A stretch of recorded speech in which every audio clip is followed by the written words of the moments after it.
En una habitación oscura de un garaje en California, el silencio era apenas quebrado por el zumbido metálico de un ventilador viejo. Allí, entre cables enredados y piezas dispersas, un joven de mirada intensa parecía hablar más con el futuro que con las personas a su alrededor. Su nombre era Steve, y aunque nadie lo sabía todavía, aquel joven soñador estaba destinado a cambiar el mundo. Pero los sueños, en su inicio, siempre parecen absurdos. Steve no provenía de riqueza ni de linajes prestigiosos. Había sido abandonado al nacer y adoptado por una familia modesta. Creció rodeado de preguntas sin respuesta y un vacío silencioso que lo acompañaba en cada mirada al espejo. Quizás fue ese mismo vacío el que lo empujó a querer dejar una huella imposible de borrar. Desde niño, su fascinación por las máquinas lo llevaba a desmontar todo lo que caía en sus manos: radios, calculadoras, televisores viejos. No buscaba destruir, buscaba entender. Porque detrás de cada tornillo y cada chispa, Steve intuía que había un lenguaje secreto esperando ser descifrado.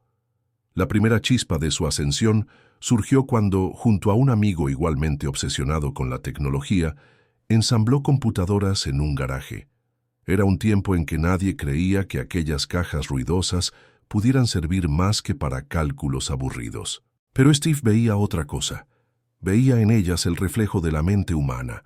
Veía el futuro de la comunicación, la expansión del pensamiento, la posibilidad de acercar mundos.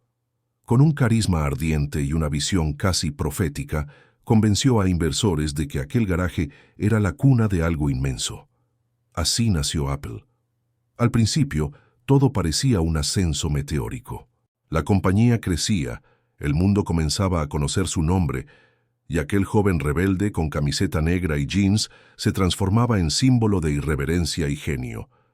Pero como toda llama demasiado intensa, el fuego pronto se volvió incontrolable.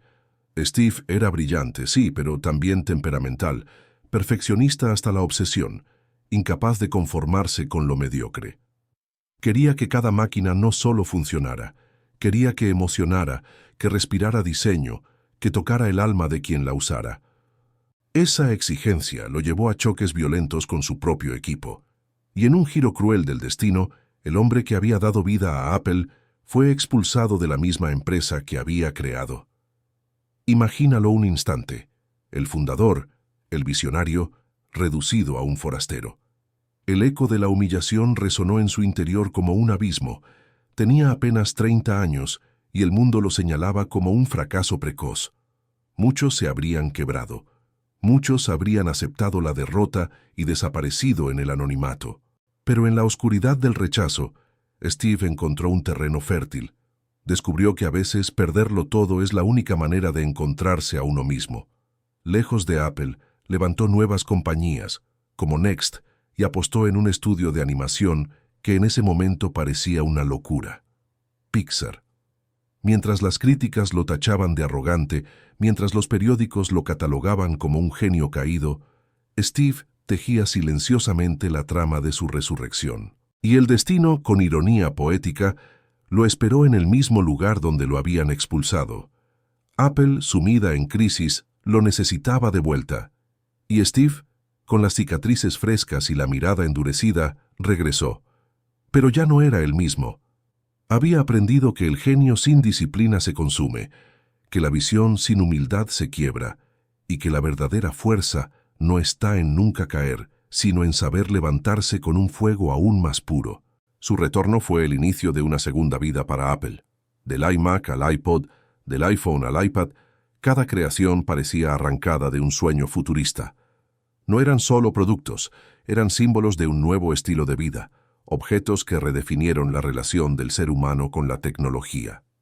El clímax de su historia no fue un solo invento, sino la suma de todos ellos.